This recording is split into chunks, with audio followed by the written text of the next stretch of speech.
ইমাম সাহেব নামাজ শুরু করে দিলে মুক্তাদি এসে শরিক হলে এই মুক্তাদি সানা কখন পড়বে?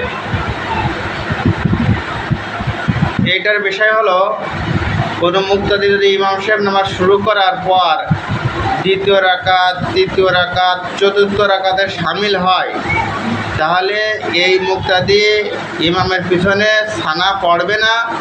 সে ইমাম সাহেবের সালাম ফেরানোর পর একা একা নামাজ পড়ার সময় প্রথম রাকাতে সানা পড়ে নেবে। আর যদি মুক্তাদি যদি ইমাম সাহেবের প্রথম রাকাতে শরিক হয়,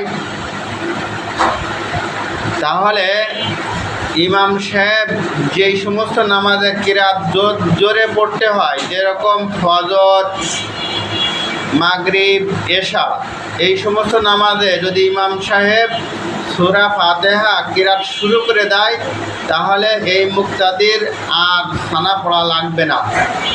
আর যে সমস্ত নামাজে কিরাত আস্তে পড়তে হয়, সিররি কিরাত, যেরকম আসর, জোহর, এই নামাজগুলিতে